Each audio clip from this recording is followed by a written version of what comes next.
Woo, woo, woo. Exiled Minds Podcast. Liam Martin. I'm back today. I'd missed this one yesterday, a bit of an emergency. I'll just change the setting on here so we can capture that there. Right, yeah. Liam Martin, Exiled Minds Podcast. I've got a special guest today. I've got a show that was, I was going to do an astrotheology show with a guest last week. But yeah, so something come up. Didn't have my phone, lost contact. But so I got back to sort it out. Got a guest here today, but we decided to do a different show because I'm going to do the astrotheology show. But instead, Alex reminded me that we was talking about another show to do.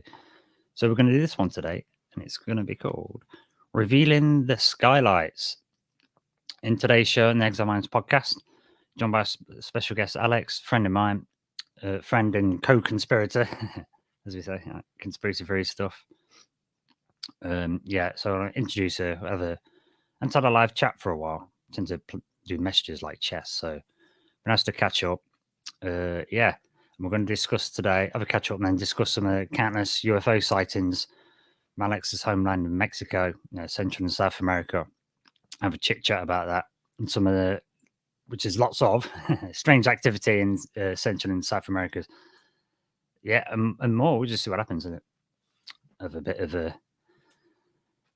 we say deep dive into the mysteries and ancient history and ET stuff. But yeah, let's do a wide scan on this one. So see how it goes. I've got a couple of little bits and bobs, but I'm sure Alex has got a few things to say. So right, I've not really used this StreamYard much, so I don't really know what I'm doing with it, but we're going to try. We're going to give it a go and see what happens. So let's try and add Alex to this stream and see if it. Oh my gosh! How's it going? Good. I'm going to move this over here, like pointing at the camera. That's better. Oh my god, it works! I know. I'm glad. I was like, is it going to work? I'm happy it did. You can see now. Show business. Look, you see, it's. I'm excited to talk about this. I mean, I think there's so much to cover, but at the same time, it's just, I don't know, it's so interesting. So interesting. The whole thing about sightings in Mexico, I feel like it's such a site that is so full of those, you know what I mean? Like, it's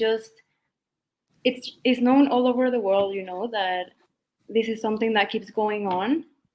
I remember ever since I was a kid, this was a thing. So yeah, I'm excited to talk about this. Yeah. Thanks so much for agreeing to come do this as well, man. We've been just to let the listeners know, me and Alex, we've been friends for a long time. When all the sort of world shut down and stuff for a while, and everyone shut down, I think a lot of people were, looking for new stuff and thinking about stuff, and people like us as conspiracy theorist people into the weird things. It's hard to find people that are interested in this stuff, okay? And not think that you're crazy. So during the pandemic, I found new friends, and Alex was one of them, one of the first ones. And she wrote this amazing article for its radio station stuff, and I thought it really encapsulated that thing of that's what we're looking at, that kinship. You need to find your people, whatever it is you like in life, and these topics for me are the most important thing ever. So to find people that actually care about that stuff as well, it's like a dream come true for me. So Alex is one of my guys, my team. So I just want to big her up on that and say yes, one of my top buddies. And we have some incredible conversations, and we've joked about how I should data mine them and record them for shows.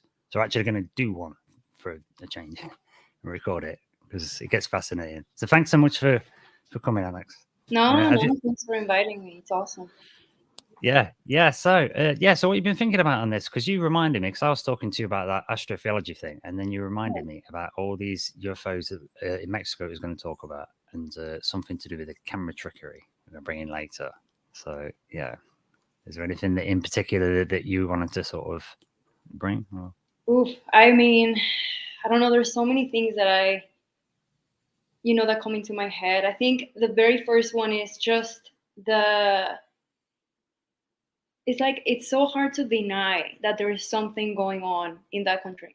Like there's it's something so massive, and I feel like when you see like all of these eyewitnesses, and personally I have literally been one of them, and my family even in a group, and I feel like when there's so many people that have been present in these kinds of sightings, it's just you can't deny that there's something going on there. And I feel like when you of course like look further into it, and then you look into the whole like all the pyramids, all of those things that could be related to it. I mean, I'm saying they are because I can't really just say like, oh yeah, they are. I can confirm it obviously, but there is something in there. So I feel like looking further into that is something that is so interesting to research, into the whole pyramid, how they could be connected and all of that. I think that's one of the main things that fascinates me about this topic, for sure.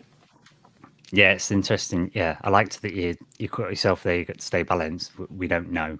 We can speculate, can't we? And that thing about Mexico, like I said, Mexico in particular, I remember years ago, I worked at a place called Boots, owned by Walgreens now, a big pharmaceutical place. We used to talk about this stuff because you're just on a rubbish line, aren't you? And Mexico used to come up all the time because it's ludicrous. The numbers, it's just stupid, and you just type, and some people who are into this stuff that I found in Britain, they didn't know Mexico was a thing for UFOs. And I was like, are you kidding? Really? I was like, just type Mexico UFO. That's it. Watch.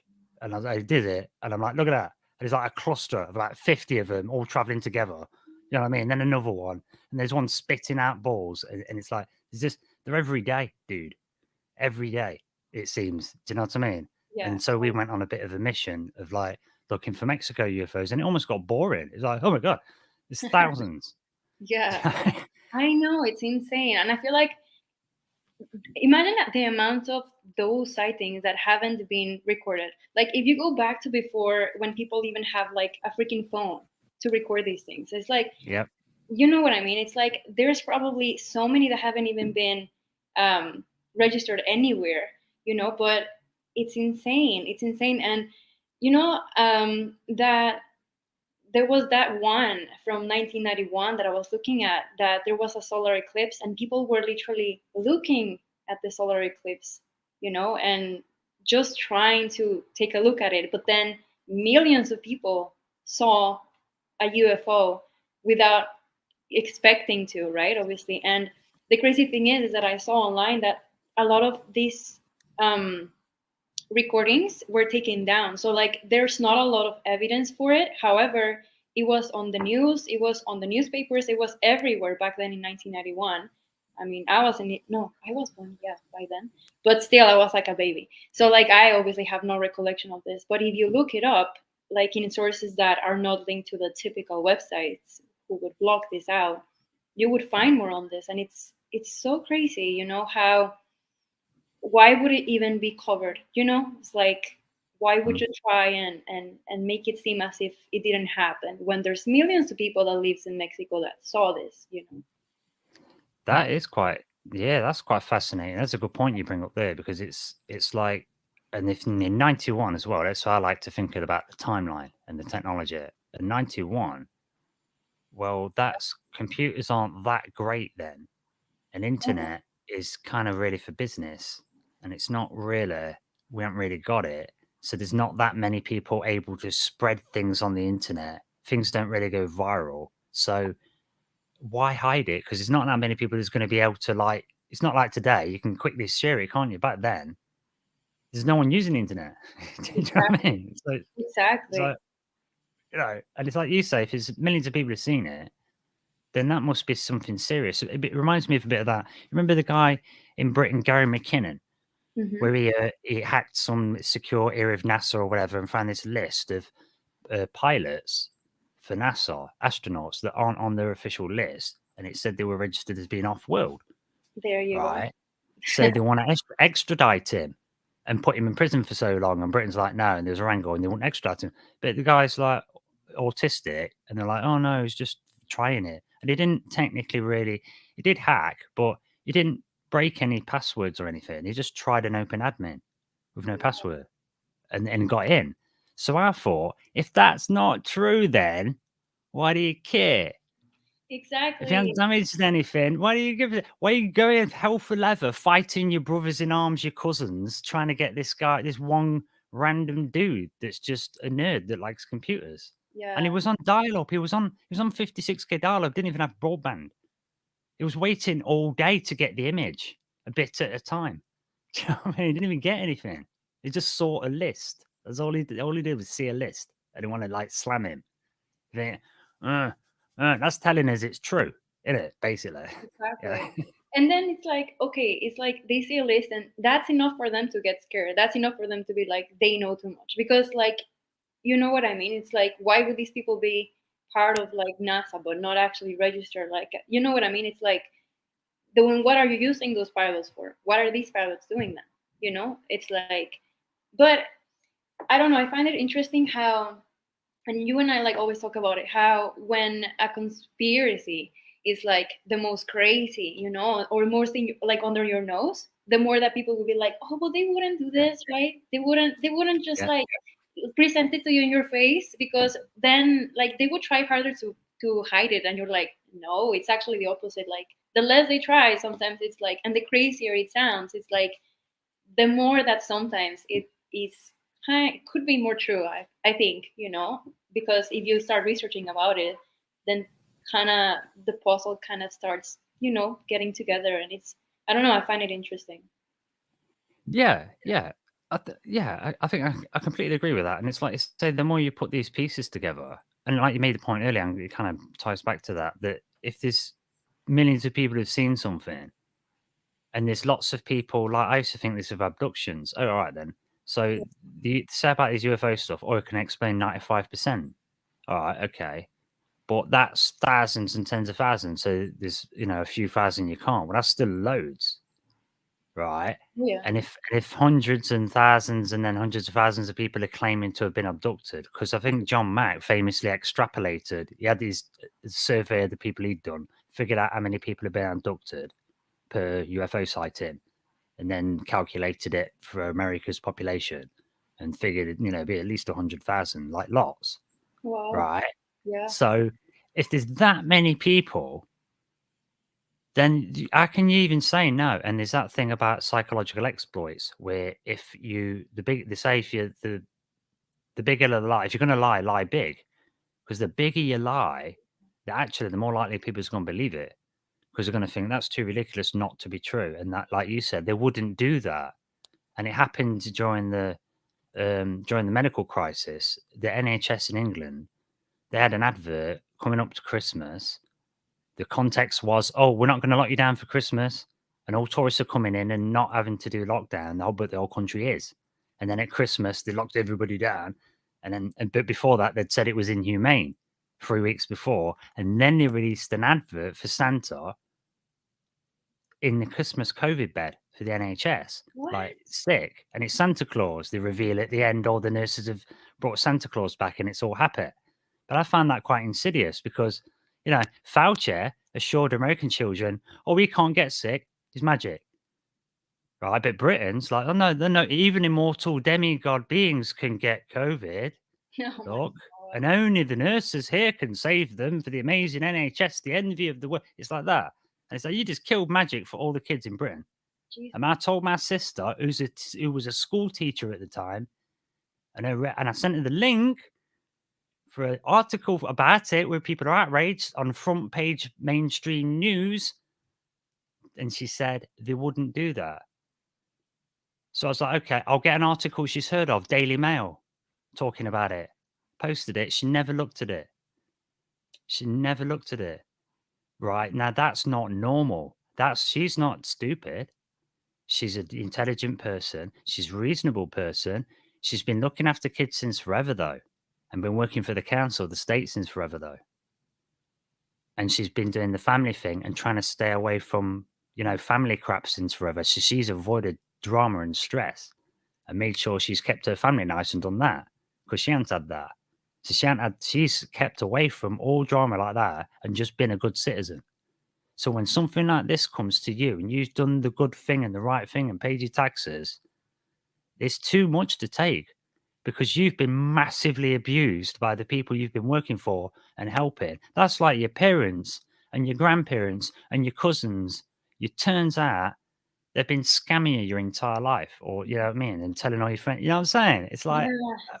how do you? I don't blame her for thinking that. I was pissed off at the time, but I don't blame her now. And all these people, because we've been really badly psychologically damaged with a lot of this stuff, and even with the disclosure stuff and UFO stuff, it's gaslighting when you've got a million people see it, and your government goes, nah. And they're supposed to be your officials. They're supposed to be your top people, and they're getting paid well, and it's going to lie to your face. Do you know what I'm saying? It's like, what? Absolutely. But that's the thing. It's like, and that's what you and I, talk about this so much too. It's like the fact that, it's like they have sort of gained your trust since you were a kid, like, come on, and it's like, and then there's a point where, of course, I mean, to each their own, of course, everybody has the right to believe whatever they want to believe in. Everybody can do their own research. But I do think that it's so important to not just look at, let's say, like the main news outlet and just be like, oh, that's what they're saying, I'm believing that. No, like the hell no. Like literally, it's like it's so important to do your own research from other sources, from like other people that are working with them that maybe aren't involved in these big organizations that maybe don't have the best interest for you but for them. So I feel like it's so important to keep looking into that information, doing your own thing, because it's like we're not carbon copies of each other. It's like just as we aren't, like you and I, and everybody looks different, everybody likes different things. It's the same thing, like mentally. Why in the hell do we then have to accept the idea that we all have to think the same way? Oh yeah, this is the ultimate truth. Whatever. Like then it's like I feel like it's just like as we defend our own personal authenticity in that way, it also has to do with our minds, not just with what we put on our bodies, how we dress, no, it's also obviously the main thing is our minds. And I think that that's a thing that a lot of people, fortunately, like we've talked about it, like a lot of people are more doing this more, like questioning things more. And when the cracks start like showing more stuff, then you're like, all right, this sounds kind of sketchy, let me look into this. But yeah, I just think it's so important to not let just one idea get into your head without doing more research, or without bouncing ideas off of other people, knowledgeable people, your friends, your family. It's just so important to keep informed. And I understand that some people might be like, okay, I don't want to break this narrative that I've grown up with my whole life. Obviously, I understand that it's freaking scary. But I think it's scarier to go through your life not being authentic and just being gaslighted by these people. Because then, that's the kind of lifestyle we'll have if we keep allowing that. So Yeah, you've really wrapped up my point as well. Really brilliantly. That's great, because that's the thing. It's like it takes bravery, and it's hard work, and it is hard work, and you have to get us ongoing, like going to the gym. But the alternative, right? The alternative to so you just all right. Someone calls you a conspiracy theorist, right? Well, if you can cite your stuff, you can back up what you say. It doesn't matter. If you're good with if you're good with your literary skills and you can name things, you can see them, you can perceive them. Yeah. Like yeah, talking about, we're going to get to UFOs and Aztecs, but famously there, conquistadors, they wrote in their books, some of these people can't see the ships. They can't see them. They think we're walking on water. And it just happened to have gods that were white in the history. So they think we're gods. And we're not going to say we're not. But some people couldn't see them. A perception, they didn't have a name for it. They didn't have a name for a ship. They didn't have a reason to get a ship. It was got no reason to go across the sea when you live on a massive double continent. with all the resources you want. You don't need to go across the sea and do stupid moves like that when you've moved into the city of the gods. Yeah. You know what I'm saying? Screw that. You know what I mean? So you weren't going to think about it, are you? But when you live on an island like Britain, you know, and you got Europe that fighting us, we have to do ships. We've got to do it. So that's in our heads. And it's the same with like science. There's some things in science that are Higgs boson. You can't find it. No Higgs boson. It should be there. No Higgs boson. Then one day, oh, got it. And it's exactly how we predicted. Perfect. Exactly. And some of the physicists are like, man, that's like too good. That's like, how have we not seen it? It was there, exactly as we said. And we're looking, and it's not there. And it's like when you try and find your keys, and you know you put them on the table next to your coffee. You know you goddamn know I did. And I'm late, look, and I'm fucking know that. And you go and you're looking, and then you find them next to your coffee. You're like, I've been looking 20 minutes, motherfucker. You know what I'm saying? What the hell? I know. And you know something that I've wondered for so long? And I was talking about this with my sister once. It's like, I wonder if some people are more, for whatever reason, some people are more, you would say, not susceptible, but just more, well, I guess I'll use that word, susceptible, to actually being in the presence of UFO sightings more than others. Because I feel like a lot of the times people are saying, like, somebody might say, okay, so you saw a UFO because you're looking for it. You saw a UFO because you were expecting to see one at some point in your life. What about when we weren't expecting to see anything and we just saw them? For example, that happened to me, and I'm sure it has happened to so many people. So my question is then, I wonder if in some way some people are just more prone to, for whatever. I don't know if it may be their energies, it may be like whatever, something in them that makes them more susceptible to seeing these things. I wonder, That's quite fascinating, actually. And also, as well, on the flip side, if you're an alien, then right, and you want to like, you got your little flying saucer, then right, we can't see you, and you want to send some little message, I don't know, some love and light thing, or some little, oh, here's how you build a fusion reactor, boom, you know, whatever, right? You, if you want to do that, you're going to look for people that are receptive to it, aren't you? You're not going to look for people that are like blind and deaf and dumb and think that they're going to hear it and see it and tell the world, because they can't, can they? Like you say. So maybe they're looking for those receptive people. Maybe they know. So you know what I'm saying? So maybe that's why it ties in. Maybe that's why you see it. Maybe that's why you look to the side and just see the UFO, because they've targeted you, because you can do it. Just necessity, like the Tesla thing. You know, Nikola Tesla, right? The Farsight remote viewers recently did a project on him. I don't know if I mentioned this to you, but it was nuts. They said this guy, it weren't a special guy, but it was a special project. So it could have been anyone. You just happened to pick this guy, and he was actually like a 24-hour walk-in. So he was supposed to be like they described it as some aliens or some entities on another world, whose world they said is a bit like nature mixed with nice architecture like Art Deco. So it's like an elven world, right? They said in an elven world, they had this guy who'd been trained to do something to like astral project permanently into a human to bring knowledge to the world. And that was Nikola Tesla. What? And it became such a popular project that a lot of other entities would also go into his view and watch it like a Truman Show. And it became like a popular thing to do, to watch what happens with this Tesla project. You know what I'm saying? What the hell? Well, this is blowing my mind. I've never heard of this before. Yeah, I don't think you have shared that with me before. Do you know what I'm saying? So it's like, hang on, what's going on here? Because do you know what I mean? So on to that point, like if people are receptive to it, or do you know what I'm saying? There's stuff going out there, and I don't know if you've ever heard this, but I have heard this saying that if you've seen a UFO, you've probably been inside it. Oh my god! Don't tell me that for real, because then I've been at a UFO. But it's just a statement somebody's said at some time. But then you think same again, like from the other side. If you got your ship and UFO and you can make it sound invisible, if you can see it, they want you to see it, right? Yeah, I think so. I think part of me thinks that too. You know, it's like And I think I told you this story, and but like in a short version.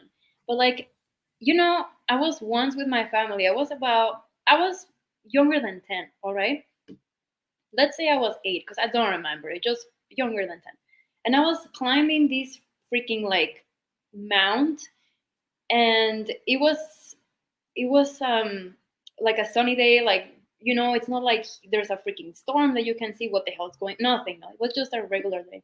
And I was climbing this mount with my family, and it's very there's a lot of dirt. It's not like it's a forest or anything like that, so you can have like a clear view, right? Like there's no trees blocking your view, nothing. So we were climbing this, and then it came to a point that, of course, my parents were like higher than me in the mount, right?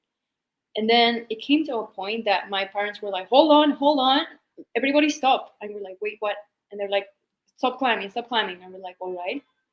And then we see this freaking thing. And I swear on, like, all my life, I saw this. Everybody that was there in my family saw the same thing.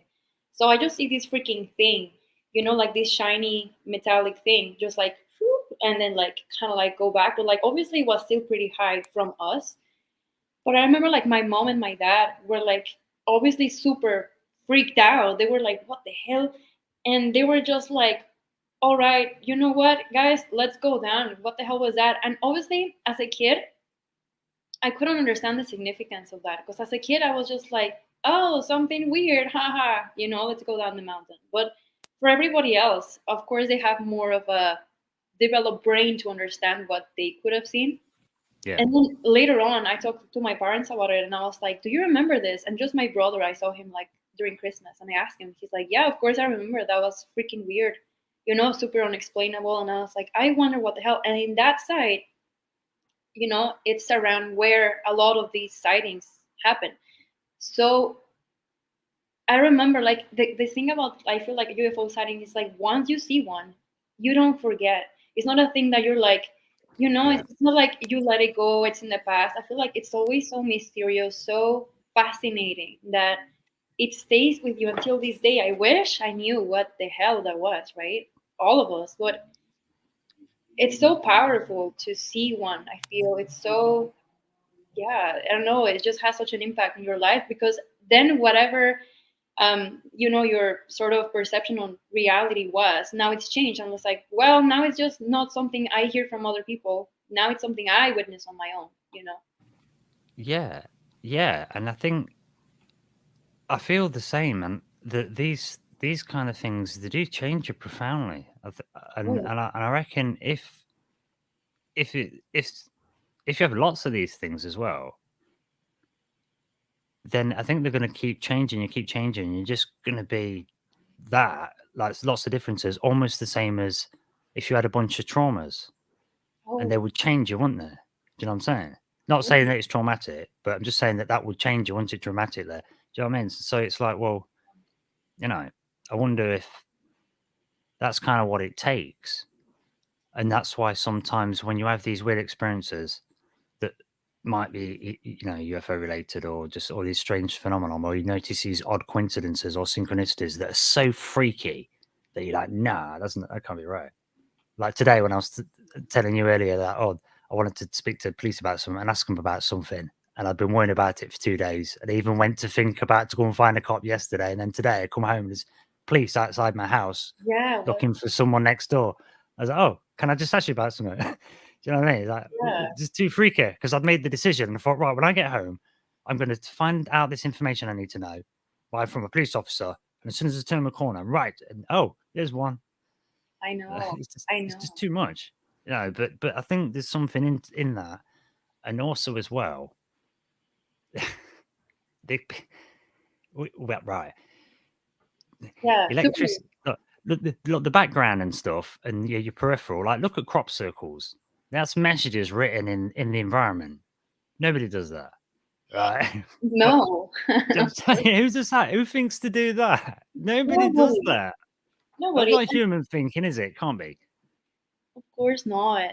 And when they like try to recreate these crop circles, right? They try to like debunk Yeah. the whole thing, and it's like it just doesn't add up. It doesn't work. The amount of time, everything. It doesn't make sense because they appear out of nowhere. It's like, it's just like, how can you? I don't know. It's all right, like I said, to each their own. Everybody has their own ideas, but I feel like it's it's something that is so undeniable that there's something else at work. And I feel like, once you not just witness these things, but like, I feel like we all are aware of this in some way or another. We're just ignoring it. I feel like we just choose to ignore it. It's like, I've talked to so many people, that about like what they think about whatever you want, like ghosts. It's like when something paranormal happens, people always associate it with ghosts. It's like, if you hear a noise next to you or like a voice, it's like, it's a ghost. And it's like, what do you refer to as a ghost? What is a ghost? What the hell is a ghost anyway? Do you know what I mean? So it's like, Yeah. not because it's paranormal means that should just be categorized in one thing, I feel. And also I feel like a lot of people deny it. So like I said, like I've talked to people that have said like, yeah, I've had weird experiences happen to me. However, I don't believe in ghosts. And I'm like, all right, I respect that. Don't believe in a ghost. It doesn't have to be a person with a freaking blanket on top of them, obviously with black hair, Jesus, but it's like, but at the same time, it's like they are choosing to deny it. They say, yes, I've experienced paranormal things. I don't believe in ghosts. What else? To me, that translates to somebody saying, I've experienced paranormal things. However, I brushed it off. Because it's like they're not saying, oh, but I wonder what it was. Oh, I wonder, Yeah. what happened to me. I wonder if anything else like that, But they just certainly are brushing it off. And I feel like a lot of the times that's what happens because it just breaks the narrative of, life is this 3D world and that's it. It's a box. And it's like, no. Yeah, I suppose, like you say, you make the point where a UFO experience, a lot of people will say, especially when they've had more than one, and people decide, it's unforgettable and it moves you and there's something about it or whatever. And both times I've seen it, or every time I've seen one, I've just been minding my own business and I just felt the need to look up, and it was right there and it was huge, and it's, whatever, and it's really moves people. And I say the same with you know the Bigfoot, Sasquatch, or like say a ghost or poltergeist encounter, or some orbs. I know someone who used to. I suppose that's like a triple one for her. I used to have this girlfriend that said she had to walk past these fields pushing a baby at night time to get him to sleep, and says you used to see orbs in these fields, and she reckons sometimes they used to come across the field as if they're coming near to her, but not at her, just like behind her. And then she said they'd disappear, and she'd be followed by shadow people, right? So, Yeah. and the crop circle phenomenon has orbs involved. So you've got orbs, crop circles, shadow people, but then with like messages from ETs or angels, people who make crop circles that are not trying to hoax people, just doing it for art, right? They Yeah. go out, they have teams, and sometimes sometimes they have, because they're not supposed to be doing it, it's farmers' fields. Sometimes they do it in secret. So sometimes one of them will have a project they've been thinking of, and they won't tell the others. And I'll just phone one of them up at 3 a.m. and go, let's do this thing. I've got an idea. And they'll just go. That's kind of how they work sometimes. But they say that when that happens, a lot of the time it's because they get woke up in the night with an inspiration from nowhere. They run off and do it. And while they're making them for art, not to hoax, and I'll admit them later, what they see orbs when they're doing it sometimes. So it's like they're doing it for art. They're not real crop circles, but it's as almost as if they're being guided to make them correctly Oh, and wow. assisted. Do you know what I mean? Like they're being Yeah, used to help make them. that is Do you know so what I'm interesting. saying? Yeah, wow. I've never heard of that before. That's so interesting. And I wouldn't be surprised if it were the case because it's like, come on, like, we are, like, I do believe, like, of course, like, we're not just flesh, we're like this car that has something inside and whatever you want to call it, a soul, whatever you want to name it. So I do think that it's not that far fetched to think that we have the capacity to sort of, be influenced by other energies, other vibrations that might, use our body to sort of like, get these things out there. I wouldn't be surprised personally. And I feel like it's so interesting because even music, Like there's so many times that I one of my favorite like passions is, yeah, like my main passion, I'd say, is music as well, besides, researching and talking about these kind of topics, for example. Mhm. But definitely I'd say, like, whenever I've seen a documentary where they're talking about when they were creating a new record, and it's proper artists, we're not talking about somebody that's being directed what they have to sing and etc. It's somebody that actually is a band. Yeah. There's been countless times that I've seen in documentaries where they say that they have no idea where the hell the inspiration come from, that they literally felt like they were portals for the music to sort of like boom, like come out of them. It's like they literally would say, like, I don't know what the hell happened, but it felt more like it was a message that had to go through us to get out. And it's interesting, like, because even in music, people have said they felt like, of course, that's very different than the crop circles, but at the same time, it's not. It's connected. It's like that feeling that something kind of took over you, and then it just like, it's like came out from you. It's not that you produced it yourself per se. I don't know. I find that very interesting. Yeah, and it kind of sort of it starts to kind of back up the point you originally started this with, is that it's almost like, well, this probably just say paranormal and just include everything, or just call it all normal, because it's all seems to be connected. And then as mentioned, it's like they've had divine inspiration. You mentioned that with the music, and the Yeah. same with So is that divine inspiration? Is that the same as with the religion stuff, with speaking in tongues? But then I've heard I think is it Jimmy Page, a guitarist? Was he from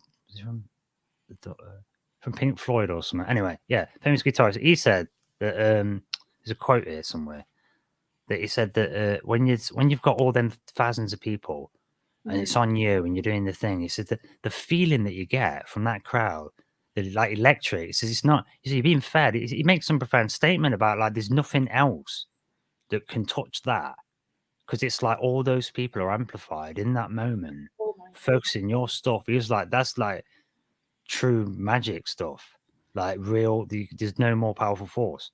It's almost like, I think about this again. It links with like the MK Ultra stuff and the mind control stuff. You link people together like batteries. That's how battery systems work, right? Do solar and stuff. If you have a 12-volt battery, yeah, Yeah. you can, you run things on 12-volt, or you can have 24. Well, as you add the voltage up, it reduces the amount of ampage, right? So when people make solar systems, they make them as 24 volts or 48. And I thought, oh, make them as 12, because a lot of cars do that to 12. No, because then you need thicker cable, thicker everything, because the amps are up, because the current's stronger. It's the current that kills. Everything just needs to be big. But you up the voltage, it starts bringing that down, starts bringing all your costs down. So it's like there's ways to balance your batteries to make them either have a bigger reservoir or have a faster punch. So you can either make them bigger to hold more, or have a smaller reservoir and have a sharper punch. Do you know what I'm saying? So then I Yeah. think to the MK Ultra stuff, one of their projects was Project Rainbow, where supposedly they had an incident where they flew some kids in a helicopter, just like Stranger Things, got on to hold hands, and all the enemy soldiers in the area just died. Just died. There's no shot, no nothing, no flash, nothing. Just stop. They stopped firing. Our guys can get away. That was the end of it. And it's, and you think, well, is it true? Is it not? But when you, like you said again at the beginning of this show, actually, when you start connecting these dots, and you're like, no, that can't be true. That can't be it. But if you connect enough, they start coming back in other places, don't they? And you're like, this is a crazy world. This is nuts. Get ready for it, folks, because this is a crazy world, and it was not like you thought. Oh my god. No, but what you're saying right now, I find it so fascinating. Like it's insane. Cause I mean, like I said, and I keep using this word, undeniable. It's undeniable that literally all humans have this inner power somewhere, and some people might have it more developed than others, or more um you would say, I don't, more practice with it. But I definitely feel like it's just crazy to think that our minds do not affect our environment. And I mean, there's so many experiments that have, in one way or another, shown some results, which again, they don't show the ultimate truth, but they show something there. There is something in there that can't be denied, that there's something behind the power of the mind and intention. Intention is like the most insane, powerful thing that there is, I feel. So I think that, it's just fascinating to me. And I feel like a lot of the times we forget, like in our everyday lives, like we might be aware of these studies, we might be aware of reading about these different scenarios where the mind was able to do all of these amazing things, or also could be done for negative things for sure.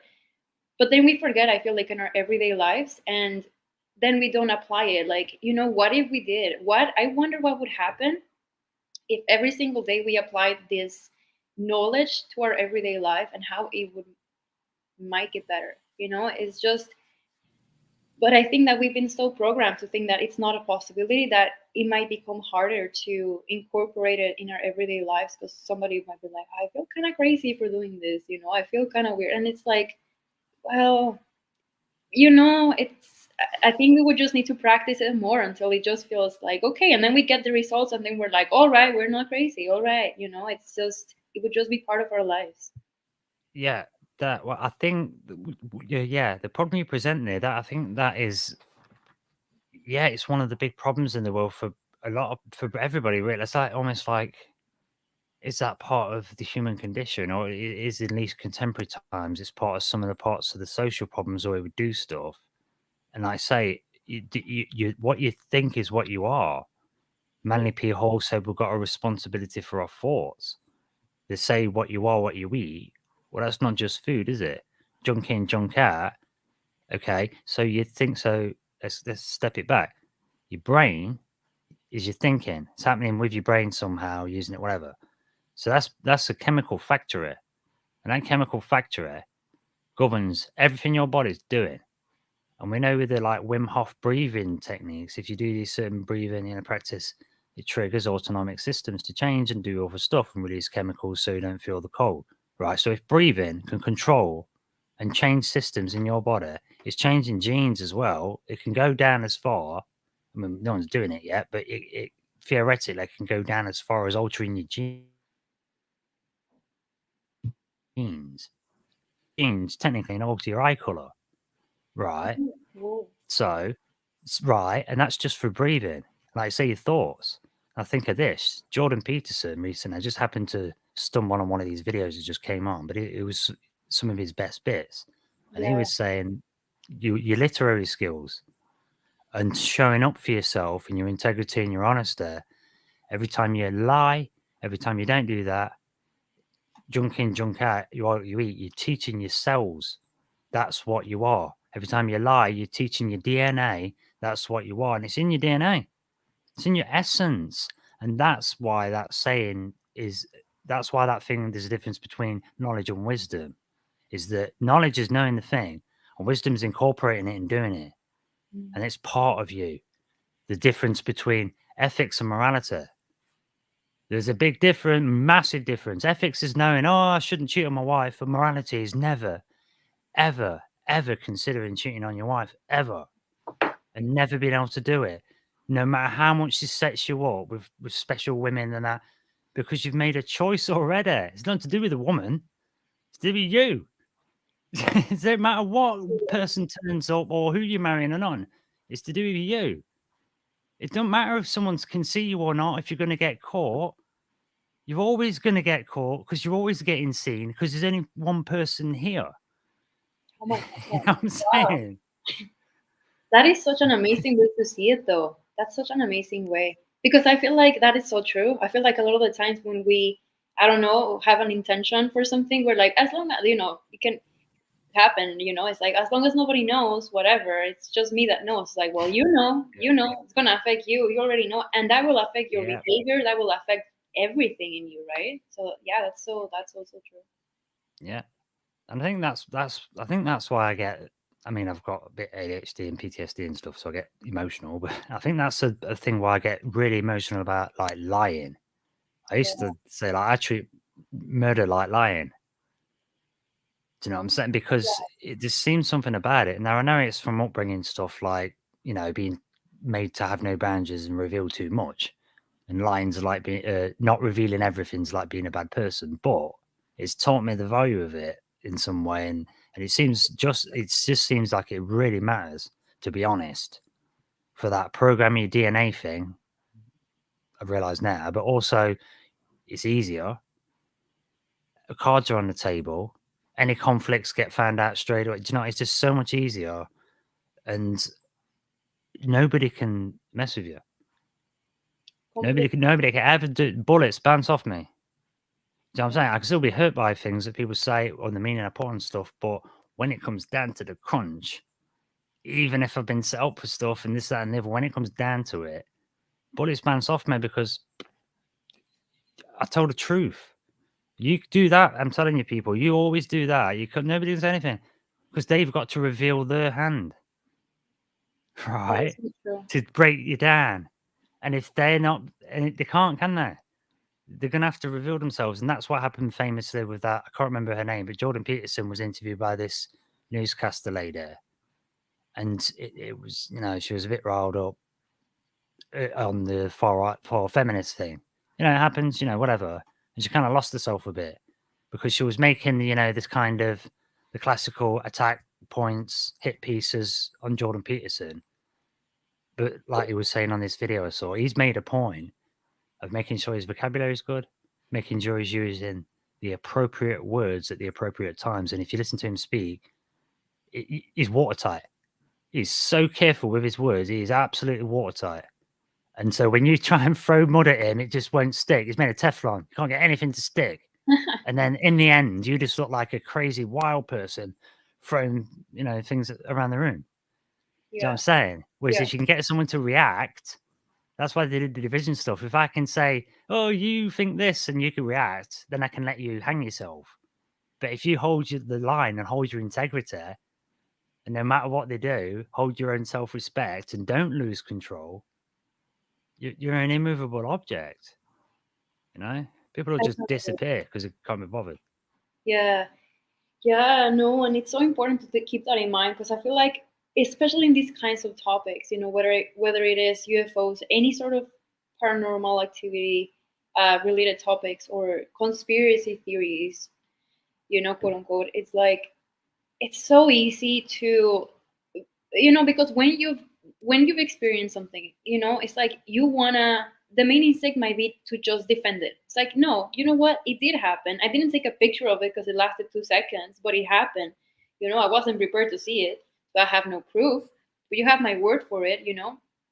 So I feel like it might be so easy to try and defend your point and try and defend that the experience did happen, or you know that you, anything of this, you know, related to this.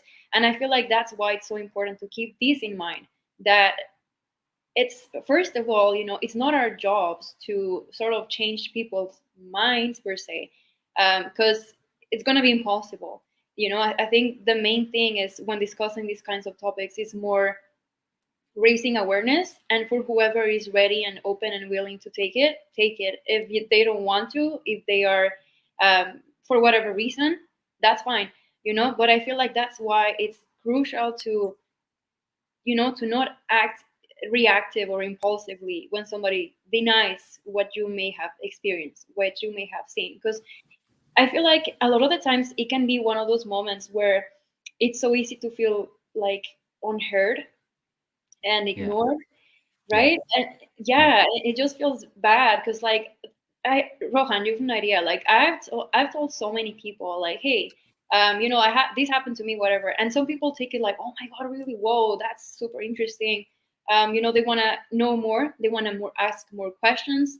They even come up, like, they even share their own things. You know, they even come up with their own stories in the moment, like, hey, this happened to me too, whatever. But there's other people that look at me like, oh, right. So what are we doing? And you're like, and suddenly they withdraw the party invitation for in 2 weeks. You know. yeah, exactly. Yeah.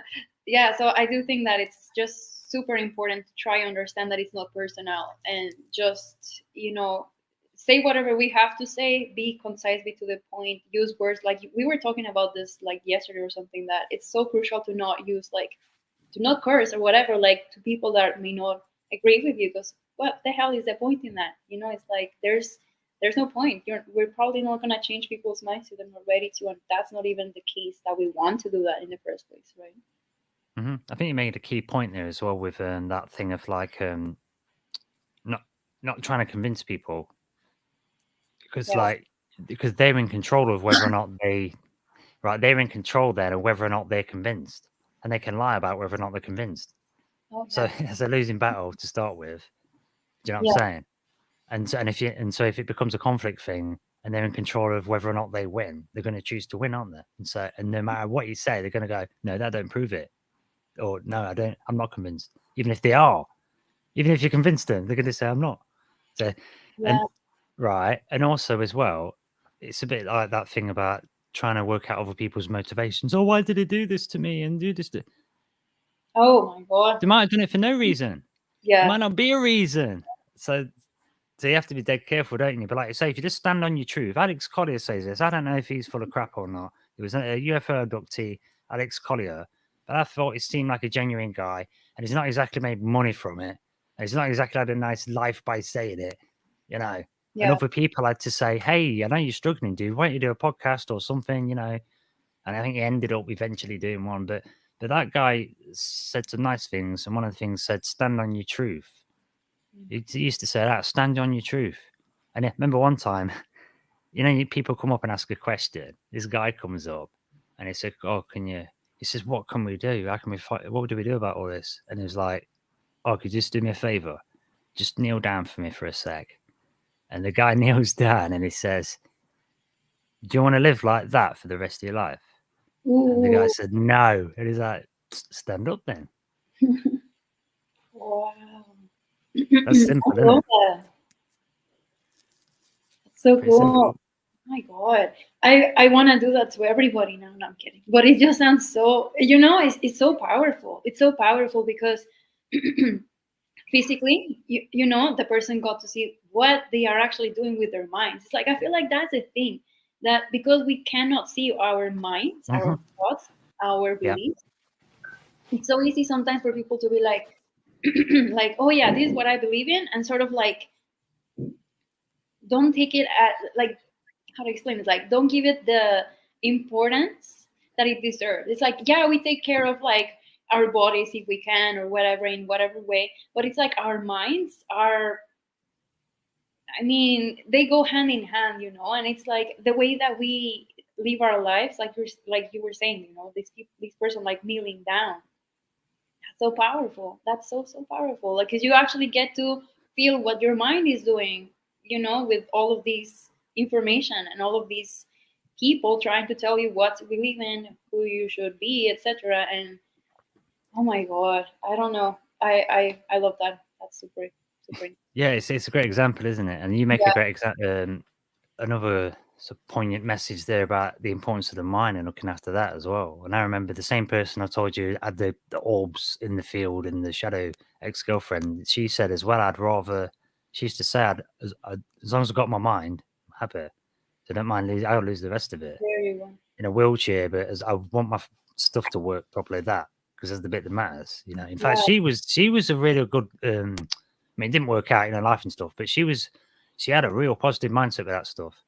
Do you know Yeah. what I mean? She was always up with that. That's one thing. Shouts out to Wendy. But Yeah. yeah, she was good on that stuff. Look after your mind and being. She was super nice to people all the time, all the Hmm. time. Most, you know what I'm saying? Obviously, everyone's have emotions and that, but no, she Yeah. was nice, really nice to people. And Yeah. people think I'm nice, and I try to be. Oh I got yeah. my own Yeah. problems and that, but she's nicer than I remember to be to people. So that's Yeah. saying something, in it? And but it is important, really important. Yeah. But talking of being thoughtful and mindful, we're coming up to about an hour. Do you need to have a break or get a drink? So we just play a bit of music and jump out for a minute, 5 minutes. You okay? Yeah, I can be here for about 10 more minutes. Yeah, for sure. We can have a little Yeah, break. sure. Yeah, I just wanted to check, see when you need to finish, like, because Mhm. we're on coming up to an hour, so I just wanted to Yeah, yeah, no see where worries. you're at. Yeah, 10 more minutes. I'm good to go for 10 more minutes. No worries. Oh, that's all right then. Yeah. Cool. Yeah. So I'll tell you what. Then let's get some pictures up, right? Because somebody mentioned some of these UFOs, and we've been chit chatting. Let me get some pictures up because there's freaking loads of them. I know there's loads of them. Hang on. Right. Let's just let me do it live. I like I had a video thing here. Let's put this up because it's got some of them. In fact, yeah, let's put this video on. I don't care if I get a strike. I don't think I will. It's on YouTube. But Hopefully not. yeah, it should be right. No, it's on a YouTube, just YouTube documentary thing. As long as you cite them and try and make out you made it. Yeah, I like this because it's got I'll try and switch my screen up. So I can share this. Just a sec. Should be do. Right, here we go. Yeah, so we've got this. Yeah, I like this one because this has got this camera comparison. Oh yeah. I was sort of telling you about, which I think Farsight have figured out a method to do it where everyday folk can do this. So just thought I'd show this to the listeners. This is guy that's got two cameras, and he's got one that's a regular camera and another one that's set to record in infrared. So this is So he places them side by side. I think I might have told you about this before or sent it, whatever. But yeah. thought we'll just have a quick look at this, and this other video that's just before you have to go. That's got some of them orb UFOs coming out, some of them snake UFOs. pretty oh my weird. god, yeah, those ones. Yeah, I'll just mute this guy. All right, let's get this guy's picture. Look, these are the ones I want to see. These are the ones that inspired us. Can you? I don't know if you can see them. I get full screen. You know when you get those big clusters of them. Yeah, let's just go back a little bit. There's just loads of them. Look. Oh man. And they're like, they all seem to be like orbs. Yeah. Just tons and tons of them though. These are the ones that I was saying. Me and my friend, we started looking at Mexico. He didn't know there was UFOs in Mexico. Like, dude, loads of them. I know. So this guy then. So he I don't know how he figured out to do it, but yeah, he started doing things in infrared. So fast forward him a bit. And he started doing these comparisons where he's got them both next to each other. I'll just fast forward a bit. We'll get to this guy. Put them together. And I find it very interesting how there's like a theme, that they are like orb looking. You know what I mean? I find that interesting too. That of course they come in different shapes, right? When you see UFO, but I feel like the orb one is something that it's commonly seen as well. Yeah, look, see that one? It's like it's joined together. It's like they join together for a moment and then don't, and then look, like weird, and they stay in formation sometimes. Look, making a little circle, and then like a flower, and then sometimes, do you know what I mean? It's like they're like atoms. So, they remind me of atoms, like coming together. Yeah, right. Actually, yeah. Yeah, I wonder if there's any relevance to that as well. Who knows? And see, sorry. Yeah, well, I was just wondering then, like I say that, if that's maybe they're doing in that shape to show you certain atoms, like with the crop circles. Do you know what I mean? Because that was another thing with like the crop circles, trying to sort of show you stuff like 4-dimensional cubes, like icosahedrons and things like that. In fact, actually, one of the crop circles. Let me find this. That's why I mention it. Zebo. Try to get it in just before you go. There's a telescope called the Arecibo Radio Telescope. Okay. And they sent a message. It was that famous message that Carl Sagan and all that. They sent a message out and a disc and stuff, and a little like punch card, like a clocking in card, and it explained that we've got 2 DNA strand, whatever. It's this. This is the message that we got sent. That's ours on the left that we sent out into space. We got a reply, but it written as a crop circle, and that's theirs on the right. Yeah, see that thing on the bottom? Yeah. We put a picture of our antenna that we sent it with, Yeah. They put a picture of how they sent theirs back. Oh my god. But it's low resolution. However, exactly 1 year before in the same field, they sent a pictures of the machine a year ahead of it. So when we get the answer in low resolution, we've already got the high resolution picture a year before. That's the machine they sent, like a radio. We sent a picture of our radio telescope. They sent a picture of that. What This in one the here. So that's like some kind of fractal thing, look, like a circle in the middle, then a circle either side, then loads of circles coming off. yeah. So that kind of indicates to me they're using some kind of fractal radio or something. Oh, this is fascinating. Send this But to isn't me it, though later, please. isn't it crazy that we got a reply though? Yeah. That one on the left is literally, it's a famous one, sent out in like the 70s. And that reads, it looks weird, but that basically translates as, yeah, we've got, this many planets, we're on 3 of the moons, we have a triple DNA, we're not carbon based, we're silicon based, we have small bodies, big head, whereas you have small head, big body. Oh my god. Do you know what I'm saying? Yeah. And you're like, Wow. what the? I wonder how long. So, do you remember how long it took them to, like, how long afterward did they get the reply from them? Do you remember? It's about, yeah, it was so I think that was sent out in like the 70s, and the reply was in about 2001 or 2004, something like that. Okay. Do you know what I'm saying? Yeah. So I'll tell you, it was something like, we got that in 2009, but we got the crop circle of what the technology would look like in 2008. So yeah, 2008, 2009 sort of time. Do you know what I'm saying? And so Yeah. it's like hilarious that we're getting stuff like that next to a radio telescope of the same type that SETI uses to look for signals. Do you know what I mean? It's like a joke. It's like, here's your radio. Now we Here's could how. send a radio, Yeah. we could send a radio signal to you, but if we send a radio signal to a government installation, me and you aren't going to hear about it. But if you send no. a radio, if you send your reply into a crop field next to it, everyone sees it. Oh my god. You see the difference? Instead of replying to the government, reply to the planet. It's like they would know. It's Yeah. like they would know if they did that. Nobody ever would find out about this. Do you know? Yeah, we're not going to know about that. Yeah. Yeah, we're not going to know about that. And another thing as well I found on this, I don't know if it's on this documentary, because like you mentioned, we've got the sun, and obviously the sun in Aztec and Central America is a big thing. Yeah. And you've got, the shadow like sort of consumes it.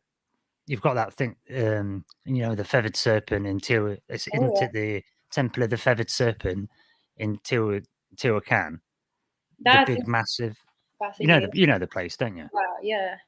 Right. Well, in there, let's get a picture of Tehuacan quick. That's about it. Tehuacan. Temple of the. I can't remember how to spell it. But anyway, yeah. That place in Tehuacan. Got the big pyramid. Well, I'll just tell you anyway if I can't find the picture.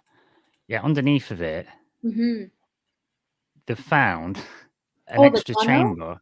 Yeah. What the hell? I know it. That's insane. With the gold flecks. You hear about that with the gold balls? Yeah.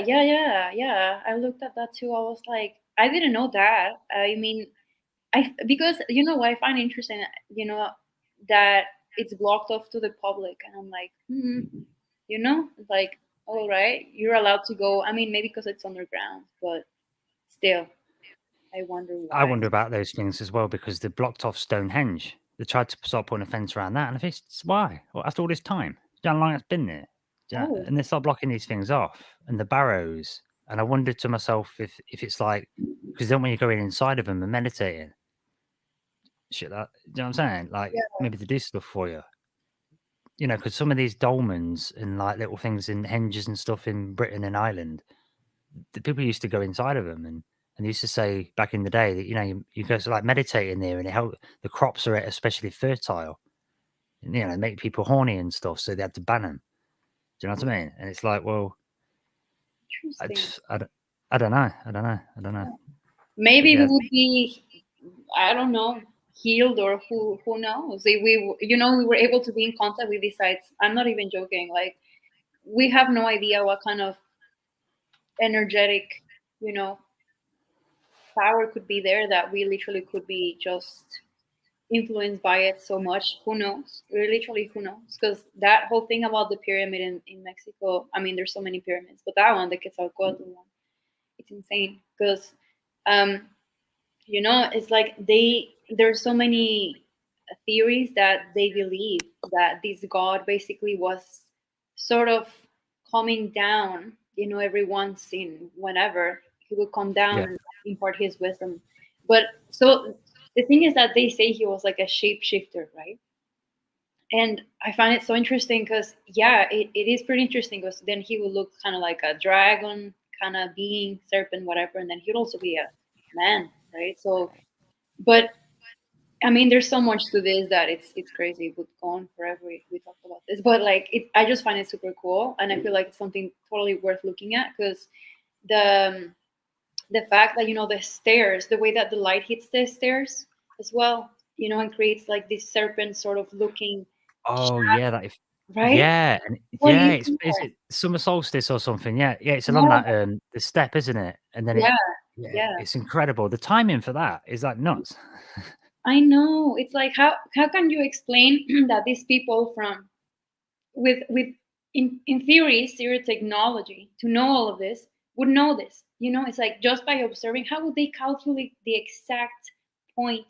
And then a lot of theories are like, this could be sort of like a representation of the idea that he would come down, do his thing, impart the wisdom, helping all of this in terms of the agriculture and all of that, creativity, all of that for the city, and then go. Because apparently after that moment in time, then you don't see that anymore until a year later. So like every year you see that, and then you don't see that serpent going down the stairs of the pyramid anymore, in the way that it's depicted by the shadows and the lights. You stop seeing that. You only see Mm. that once a year, I believe. So how does that happen? How does anybody explain that these people from 1,000 years ago saw this? I mean, please. Yeah, and why aren't they making it again? Why aren't they recreating it?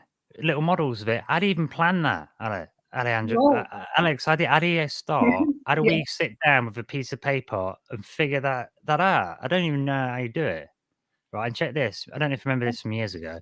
This is from an iPhone. This picture. I don't know if you can see it on your Oh screen. man. See this? See this Yeah, Mayan pyramid? I yeah, thought it was like Photoshop thing. That beam coming out the top yeah. is where someone was taking a picture of his daughters, and on one of them, Oh, that's well, what he caught in the background, right? there you So, go. okay, so we've got cameras can pick up stuff that our eyes can't see, including infrared, like we Yeah, saw with the UFOs. It's picking them up in infrared, but you can't see it with your naked eye. Well, there's an iPhone, and iPhones are good phones. I don't like Apple with the Uyghur Muslims and stuff, but they make good phones, yeah. and they've got really good cameras, and that's from a few years ago, and that's picked up a big ass beam, right? And in these places, these are the places that Richard Hoagland used to go, the NASA historian. He used to go with a NASA Accutron watch. It's got like a tuning fork in it, and he used to hook it up to his computer, because that watch is supposed to never lose time because it's a tuning fork. But when you go to sacred sites, it keeps losing time or gaining time because of the Oh, frequencies there. So he goes and measures the frequency changes at these oh, sacred sites, and he's always finding frequency changes there. And people are catching pictures of it. Now we're starting to get UFOs in the infrared. Do you know what I'm saying? So it's like, hey, there's stuff around us.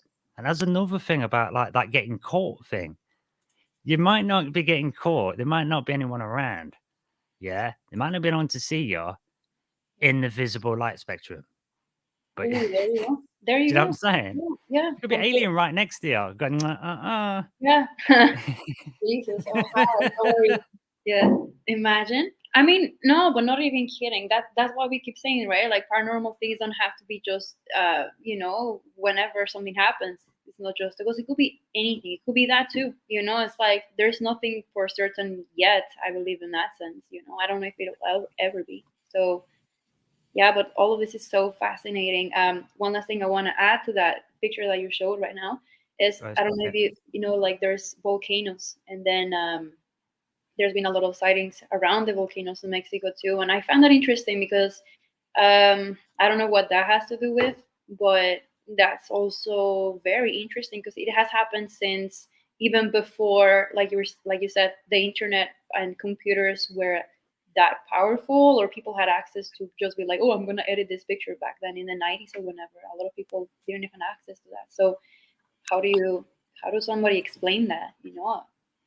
On top of the volcano, these UFOs just circling, and there's so many pictures and videos on this, and yeah, it's interesting. That is, yeah. I'm glad you brought that up as well because, like you say, some of this in the 90s, especially, I know that even the CNN and normal mainstream media kind of outlets, even their videography and kind of news fakery, they were doing it. I'm not just making this up and picking on someone because you used to have 24-hour feeds. Yeah.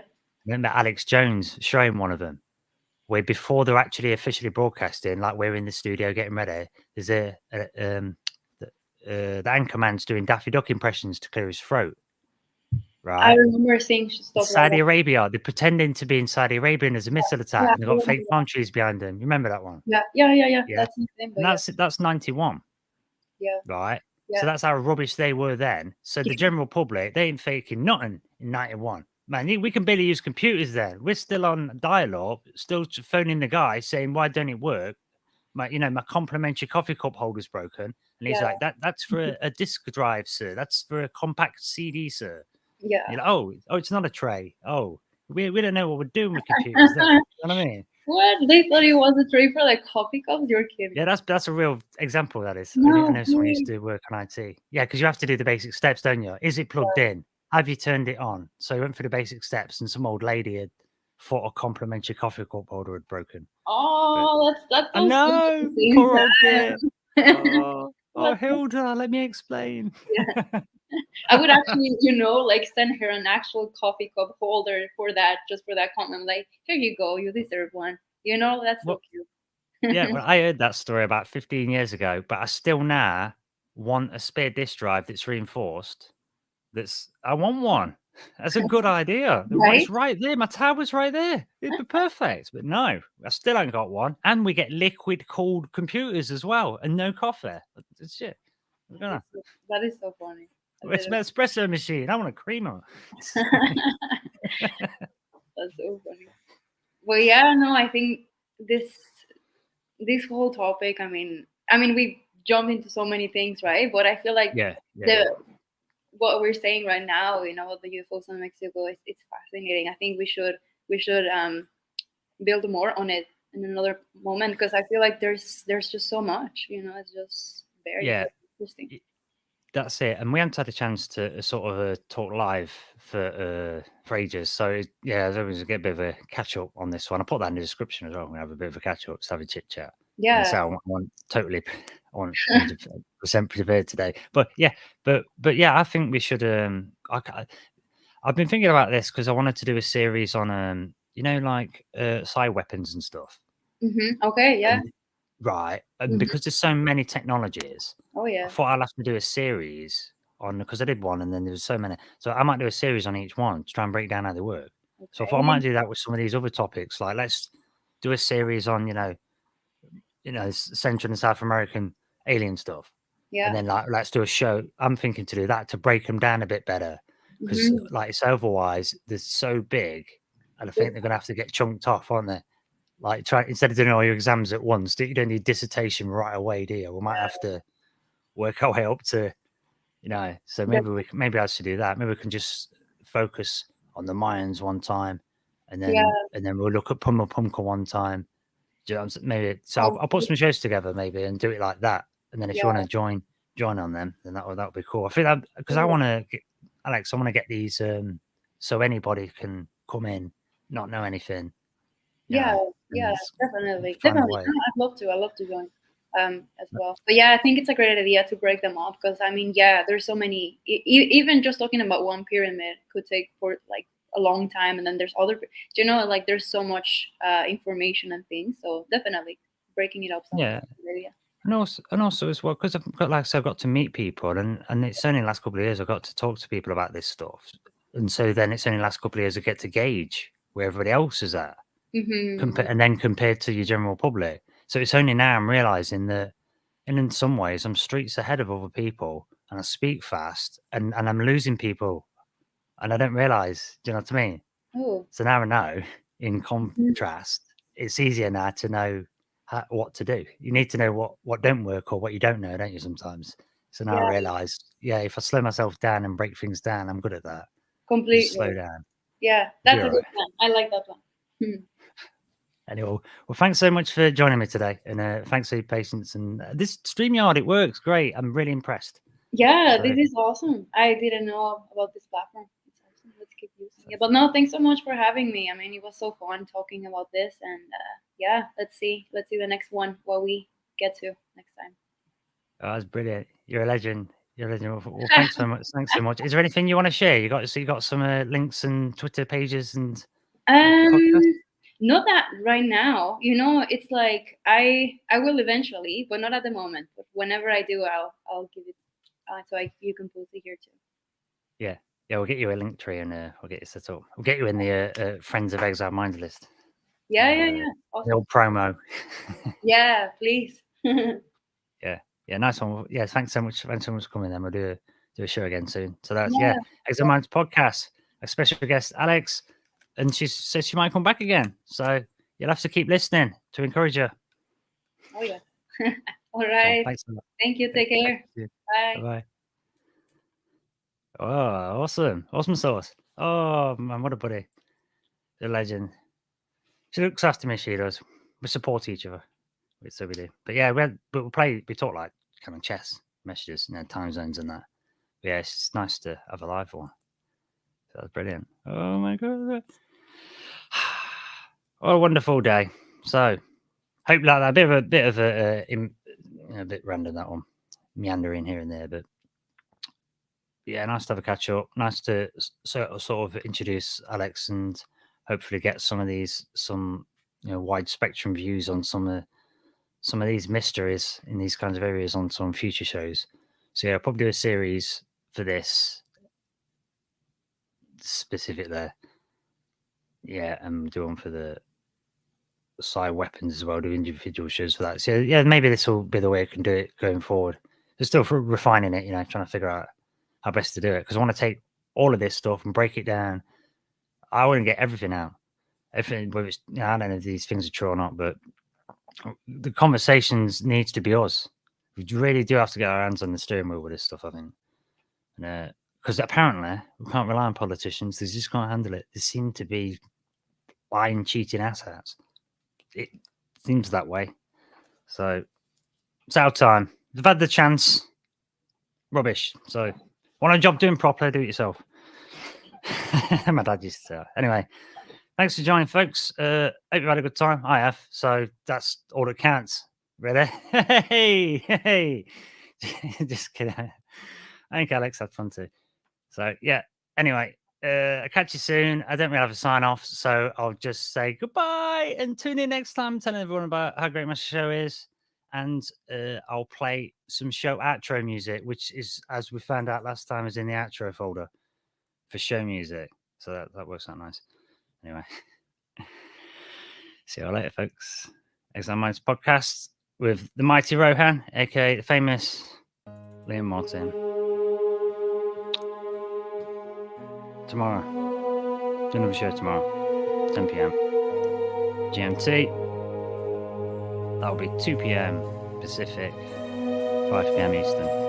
Do the astrophysiology. No one would have believed in the early years So that's Reddit. of the Okay. 20th century. Our world was being watched by intelligences greater than our own.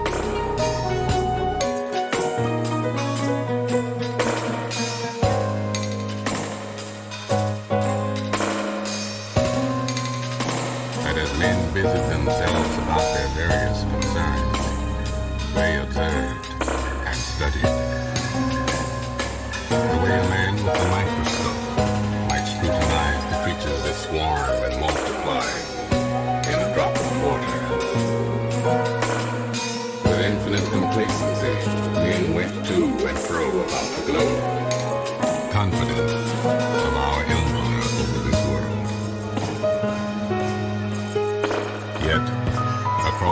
growth of space, intellects vast and cool and unsympathetic, regarded our planet with envious eyes. And slowly and surely, through their plans against us. Timeless kinship. I've given up all chance at inner peace. I made my mind a sunless place.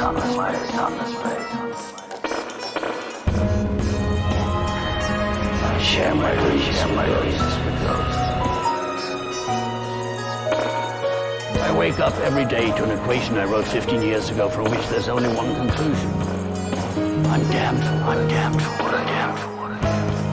My anger, my ego, my unwillingness to heal, my eagerness to fight. They set me on a path from which there's no escape.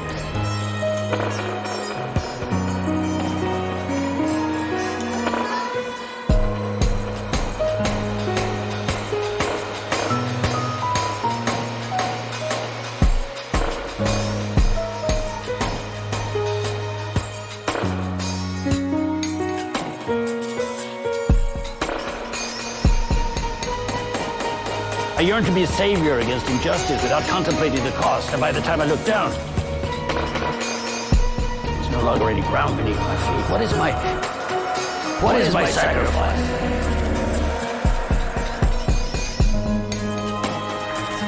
I share my dreams with ghosts. I'm condemned to use the tools of my enemy to defeat them. I burn my decency for someone else's future. I burn my life to make a sunrise that I know I'll never see. Now, the ego that started this fight will never have a mirror, an audience, or the light of gratitude. So what do I sacrifice? Everything!